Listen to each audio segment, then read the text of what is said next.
Hi, this is Krista Schrader, and I'm going to be talking about a program called ReadWorks, a website called ReadWorks that helps with reading and assessments in the classroom.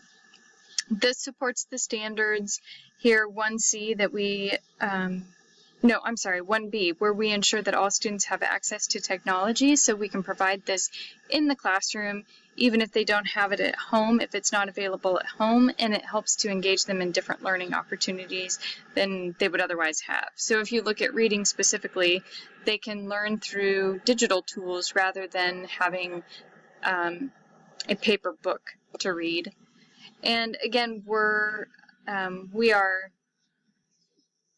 and it also upholds the standard of 5D that we have a continuous improvement. We have the mindset of a continuous improvement, and that we use technology to get there with our students.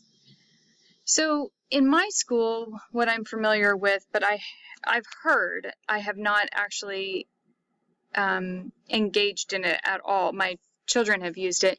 The reading tool that we use at Madison is Epic, and my daughter doesn't speak well of it. I'm not sure. Most of it is because she doesn't enjoy the stories that are in there, and so that may just be the case with any digital reading tool, is that the books, they aren't books or articles that are chosen by them.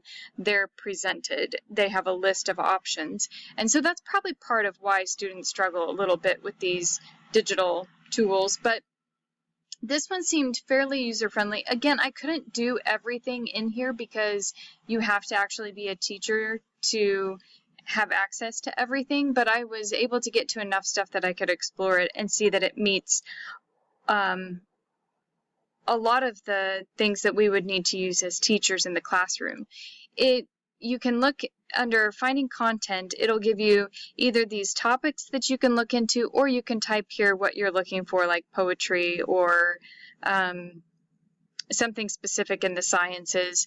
They have the ebooks option, but they also do a differentiation in the step reading where they give two variations. Well, what I saw was two variations. One is a little more complex in the writing, and one is a kind of a second step where it's a little bit easier for the reader. So that's great for differentiating your instruction. You can choose by grade level. You can choose, again, topic, types of text. And then if we go up here to the social emotion and we go into this passage, A Moment for Peace, it gives you the passage down below. This one does have a step reads, so it had two options for the reader, which I believe you can assign which one you want.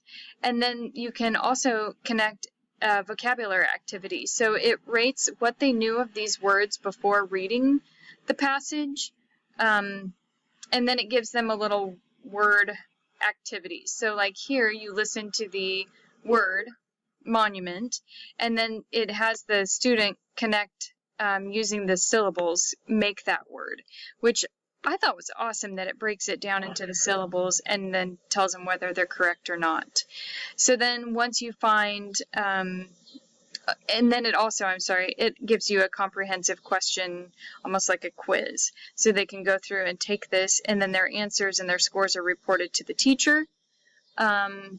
This is where you would assign the activities, but again, that's kind of where I'm blocked because I don't have full access to everything. You can create a list of things that you want to assign later down the road.